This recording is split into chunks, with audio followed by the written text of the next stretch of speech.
Hello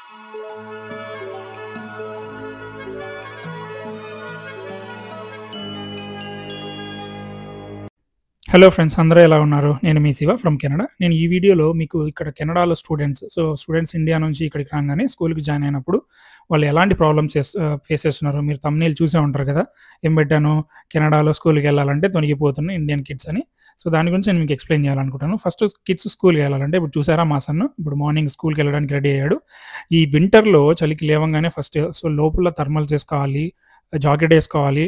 లోపల మళ్ళీ ఇంకొక టీ షర్ట్ ఏసుకోవాలి, గ్లౌజెస్ ఏసుకోవాలి, షూ ఏసుకోవాలి. మనం స్కూల్‌కి పిల్లోడిని వదిలి వెళ్ళి రావాలంటేనే క్యాపు, గ్లౌజెస్ తర్వాత అన్నీ ఏసుకోవాలనమాట. సో, ఇలాంటి ఇంకా చాలా ఏ ప్రాబ్లమ్స్ కిడ్స్ అనేది స్కూల్‌కెళ్ళడానికి ఇక్కడికొచ్చిన తర్వాత ఫేస్ చేస్తున్నారనేది మనం ఈ వీడియోలో చూద్దాం. సో, ఇప్పుడు మేము మా సన్‌ని స్కూల్‌కి వదలడానికి నేను కిందకెళ్తున్నాను. అక్కడ పిల్లలందరూ ఎలా డ్రెసప్ అయ్యారు, ఏంటి అనేది కంటిన్యూగా చూద్దాం.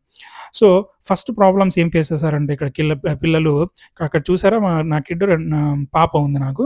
సో, ఇక్కడ 4 ఇయర్స్ తర్వాత మాత్రమే పిల్లలు స్కూల్‌కి ఎళ్ళకి ఎలిజిబుల్ అవుతది. అంటే 4 ఇయర్స్ కంటే ముందు కిడ్స్ అనేది స్కూల్‌కెళ్ళడానికి ఎలిజిబిలిటీ లేదు. 4 ఇయర్స్ కంటే మనం ముందే ఉన్నవాళ్ళు ఏం చేయాలి? మన ఇండియాలో అయితే 2 ½ ఇయర్ అయిన వెంటనే స్కూల్‌కి జాయిన్ అయిపోవచ్చు. బట్ ఇక్కడ అలా కాదు. 4 ఇయర్స్ వరకు వెయిట్ చేయాలి. బట్ 2 ½ ఇయర్ నుంచి డే కేర్స్ కానీ, నర్సరీ సెంటర్స్ కానీ మనం పంపించొచ్చు.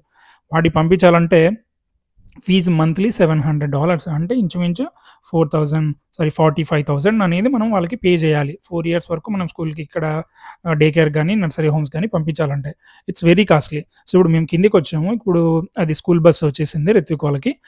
ఇక్కడ డిఫరెంట్ బసెస్ అనేది డిఫరెంట్ ఏరియా వాళ్ళకి వస్తూ ఉంటుందన్నమాట. ఇక్కడ స్కూల్స్ కూడా కొన్ని హౌసెస్‌కి ఒక స్కూలు, కొన్ని హౌసెస్‌కి ఒక స్కూలు అసైన్ చేసి ఉంటారు. ఇప్పుడు అపోజిట్‌లో రెడ్ బస్ మీరు చూసింది ఏదైతే ఉందో, అపోజిట్‌లో 383 బిల్డింగ్ అనే ఉంటది. ఆ బిల్డింగ్‌లో ఉన్న స్కూల్ కిడ్స్ అందరూ ఆ బస్‌లో వెళ్తారనమాట. క్వీన్స్‌టన్ పబ్లిక్ స్కూల్ ఇక్కడ స్కూల్ పేరు. మా కిడ్ వెళ్ళేది.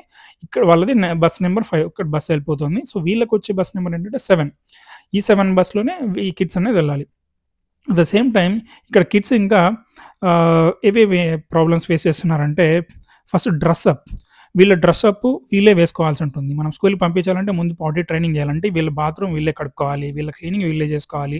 అక్కడికెళ్ళిన తర్వాత స్కూల్‌లో బయట తిరగడానికి ఒక షూసు, లోపల తిరగడానికి ఒక షూసు, ఏదైనా వాటర్ పడితే డ్రెస్ చేయించుకోవడానికి కొత్త డ్రెస్సు ఉంటదనమాట. అదేవిధంగా ఎన్విరాన్మెంట్ చేంజెస్ ఇక్కడ చూసారా స్నో పడుతుంది. స్నో పడినప్పుడు ఒక విధమైన డ్రెస్ అంటే స్నో సంబంధించిన జాకెట్ ఏసుకోవాలి. అలా కాకోకుండా వాటితో పాటు ఇంకొక ఎన్విరాన్మెంట్ ఏదైనా నీకు విండ్ వచ్చిందనుకోండి. విండ్ టైమ్‌లో నీకు డిఫరెంట్ డ్రెస్ ఏసుకోవాల్సి ఉంటుంది. అంటే కిడ్స్ ఇవన్నీ నేర్చుకోవాలి. ఇవన్నీ నేర్చుకోకుంటే కిడ్స్ అలౌ చేయరు. మీకు స్నో టైమ్‌లో స్నో పడినప్పుడు full snow boots, snow pants, snow T shirts 3 లేయర్లు అరౌండ్ 3, 4 లేయర్స్ అనేది కిడ్స్ ఏసుకోవాల్సి ఉంటుంది. అవన్నీ వీళ్ళే చేంజ్ చేసుకోవాలి స్కూల్‌లో. ఇవన్నీ చేంజ్ చేసుకోకుంటే వీళ్ళని పంపించరు. అలాగే మన ఇండియన్ కిడ్స్ ఇక్కడ రాంగానే వాళ్ళకి తెలుగు గాని, మన ఓన్ హోమ్ లాంగ్వేజ్ వచ్చుంటది. ఇక్కడికొస్తేనే వాళ్ళకి ఆ లాంగ్వేజ్ తెలీదు. ఇక్కడ స్కూల్‌కి వెళ్ళంగానే వాళ్ళకి ఇంగ్లీష్ సరిగ్గా రాదు కాబట్టి వాళ్ళు అదొక లాంగ్వేజ్ అనేది ప్రాబ్లమ్ ఫేస్ చేస్తారు. అదేవిధంగా ఇక్కడ పిల్లలకేం బుక్స్ అలాంటివేమీ ఉండవు. Only lunch box. Lunch box కూడా 3 టైమ్స్ ఏ డే ఇక్కడ తీస్తారు. అంటే 2 స్నాక్స్, ఒకటి లంచ్ ఉంటది. 2 స్నాక్స్ మార్నింగ్ అండ్ ఈవినింగ్, మధ్యలో లంచ్. ఇవనేది మనం పంపించాలి. వాళ్ళు కిడ్స్ అక్కడ తీసుకొని వాళ్ళే తిని, వాళ్ళే క్లీన్ చేసుకోవాల్సి అనేది ఉంటదనమాట. అదొక ప్రాబ్లమ్ ఉంది. అట్ ద సేమ్ టైమ్ ఇక్కడ స్కూల్స్ అనేది బస్సు మార్నింగ్ 8:30కి వస్తుంది. ఈవినింగ్ 3:30 మార్నింగ్ 8:30 నుంచి 3:30 వరకు బసెస్ అనేది వస్తుందన్నమాట. ఇక్కడ బస్ అనేది కంప్లీట్‌లీ ఫ్రీ. మనం దాని గురించి ఇక్కడ ఆలోచించాల్సిన అవసరం లేదు. చూసారా రిత్విక్ వాళ్ళ స్కూల్ బస్ వస్తుంది. ఇది బస్ నంబర్ 7 అనమాట. సో, ఇక్కడ అనేది మార్నింగ్ 8:30కి బస్సు రాంగానే కిడ్స్ అందరూ బస్ కోసం వెయిట్ చేస్తూ ఉంటారనమాట. మొత్తం పేరెంట్స్ అందరూ ఇప్పుడు చూసారా మొత్తం పేరెంట్స్ అందరూ లైన్‌లో బస్ ఎక్కించాల్సి ఉంటుంది. వన్స్ ఇక్కడ ఇంకో ప్రాబ్లమ్ ఏంటంటే కిడ్స్ అందరూ బస్సు అనేది ఆన్ టైమ్‌లో 8:30కి రావాలి. ఈవినింగ్ 3:30కి అందరూ పేరెంట్స్ బస్ దగ్గర ఉండాలి. ఒకవేళ మీరు బస్ దగ్గర లేకుంటే మార్నింగ్ ఆన్ టైమ్‌లోకి బస్ దగ్గర లేకుంటే బస్ డ్రైవర్ అనేది కిడ్స్‌ని పిలుచుకెళ్ళడనమాట. ఈవినింగ్ 3:30 లోపల రాకోకుంటే కిడ్స్‌ననేది అక్కడి నుంచి వాళ్ళ పేరెంట్స్‌కి ఇవ్వకుండా వాడు స్కూల్‌కెళ్ళి డైరెక్ట్ తీసుకొని వెళ్ళిపోతాడనమాట. And at the same time drivers అనేది కిడ్స్ ఏమైనా అల్లరి చేస్తున్నా, ఏదైనా ఒకరొకరు ఫైట్ చేస్తున్నా, ఇలాంటి ప్రాబ్లమ్స్ ఏమైనా ఉన్నాయంటే వాడు డైరెక్ట్ పేరెంట్స్ కానీ, లేకుంటే స్కూల్‌లో ఉన్న టీచర్స్ కానీ కంప్లెయింట్ చేస్తాడు. ఈ కిడ్స్ ఫైట్ చేస్తున్నారు అని కంప్లెయింట్ చేసి రేపటి నుంచి కిడ్స్‌ని స్కూల్‌కి బస్‌లోంచి అలౌ చేయడానికి ఉండదు. పేరెంట్స్‌ని డైరెక్ట్ ఎళ్ళేసి మీరు స్కూల్ దగ్గర వదిలేసేయండి. ఇక్కడ పిల్లలు చాలా అల్లరి చేస్తున్నారని చెప్తారు. అది ఒక నిజంగా మేజర్ ప్రాబ్లమ్ ఇక్కడ పిల్లలనేది ప్రాబ్లమ్ ఫేస్ చేస్తున్నారు. అదేవిధంగా కిడ్స్ అనేది 6, 7 ఇయర్స్ అంటే గ్రేడ్ 2 ఆర్ గ్రేడ్ 1 వరకు ఉన్నవాళ్ళు వాళ్ళ స్కూల్ బస్‌ని వాళ్ళే ఐడెంటిఫై చేయాలి. వాళ్ళు ఐడెంటిఫై చేయలేకోకుంటే వాళ్ళకొక ట్యాగ్ ఇస్తారనమాట. బ్యాగ్‌కి ఒక ట్యాగ్ ఏ బస్ నంబర్ ఏంటి, వాళ్ళ అడ్రెస్ ఏంటి అనేది బ్యాగ్ ట్యాగేసి వాళ్ళకిస్తారు. అది కాకుండా 2 నుంచి 10థ్ వరకు ఉన్న కిడ్స్‌కి అలాంటి ట్యాగ్స్ ఏమి ఉండవు. వాళ్ళు డైరెక్ట్‌గా బస్ ఎక్కచ్చు, బస్ దిగొచ్చనమాట. And at the same time parents కూడా ఆహ్, టిల్ గ్రేడ్ 2 వరకున్న పేరెంట్స్ ఖచ్చితంగా బస్ స్టాప్‌కి రావాలి. పెద్ద పిల్లలైతే 7 నుంచి ఐ మీన్ గ్రేడ్ 3 నుంచి 10థ్ వరకు ఉన్న పిల్లల వాళ్ళ పేరెంట్స్ అయితే రావాల్సిన అవసరం లేదు. వాళ్ళే వచ్చి బస్ ఎక్కేయచ్చు, వాళ్ళే వచ్చి బస్ దిగేయచ్చు. కానీ సీనియర్ కిండర్ గార్టెన్, గ్రేడ్ 1, గ్రేడ్ 2 ఇక్కడున్న పిల్లల పేరెంట్స్ మాత్రం ఖచ్చితంగా బస్ స్టాప్‌కి రావాల్సిందే. లేకోకుంటే స్టూడెంట్స్‌ని బస్‌లోకి ఎంటర్ అవ్వనివ్వరు. At the same time evening అయితే అయినప్పుడు బస్‌లో నుంచి కిందకి దిగి వాళ్ళని పంపించరనమాట. ఇంక అదే విధంగా ఏదన్నా యాక్సిడెంట్స్ ఇక్కడ బస్‌లో గాని, లేకుంటే అక్కడ స్కూల్స్ దగ్గర గాని ఎలాంటి యాక్సిడెంట్ ఏదన్నా అయితే ఫర్ ఎగ్జాంపుల్ మా కిడ్‌కి లాస్ట్ ఇయర్ జాయిన్ చేసిన ఒక 6 మంత్స్ లోపు ఆడుకుంటూ ఒక ఐరన్ రాడ్ మీద పడినాడు. ఇక్కడ మూతి నుంచి ఇట్లా కింద చిన్ను దగ్గర ఒక స్ట్రాంగ్ డీప్ క్రాక్ పడిందనమాట. సో, బాగా బ్లీడింగ్ అయింది. సో, వాళ్ళు స్కూలోళ్ళు ఫోన్ చేసి ఇట్లా అబ్బాయి ఇష్యూ అయింది, యాక్సిడెంట్ అయిందని చెప్పి జస్ట్ ఫోన్ చేశారు. మేమెళ్ళేసి స్కూల్ తీసుకొని అక్కడి నుంచి హాస్పిటల్‌కెళ్ళి, హాస్పిటల్‌లో అక్కడంతా ఎమర్జెన్సీకెళ్ళి 1 డే అంతా అక్కడ స్టిచ్ చేసేసి, క్లీన్ చేయించి మళ్ళీ మరుసటి రోజు స్కూల్‌ని తీసుకొని రావాల్సొచ్చిందనమాట. వాళ్ళు just not even primary health checkup ఏదో జస్ట్ క్లీన్ చేశారు. బ్లడ్ ఒక టెంపరరీ అదేసేశారు. తర్వాత మేమెళ్ళేసి ఆ బిల్లుని తీసుకొని, కిట్‌ని తీసుకొని పంపించాల్సొచ్చిందనమాట. అట్ ద సేమ్ టైమ్ ఇంకోటేంటంటే స్కూల్ టీచర్స్ కూడా మన కిడ్స్ మన వాళ్ళు కొత్తగా జాయిన్ అవుతారు. లాంగ్వేజ్ సరిగ్గా రాదు. వాళ్ళకి అర్థం కాదు. వాళ్ళు ఇక్కడ స్కూల్స్‌లో టీచర్స్ అందరూ ఎవరుంటారు మేబీ ఆఫ్రికన్ కంట్రీస్ కానీ ఇక్కడ అంటే ఈ కెనడాలో ఉన్న టీచర్స్ ఉంటారనమాట. వాళ్ళ స్లాంగ్ మన వాళ్ళకి అర్థం కాదు.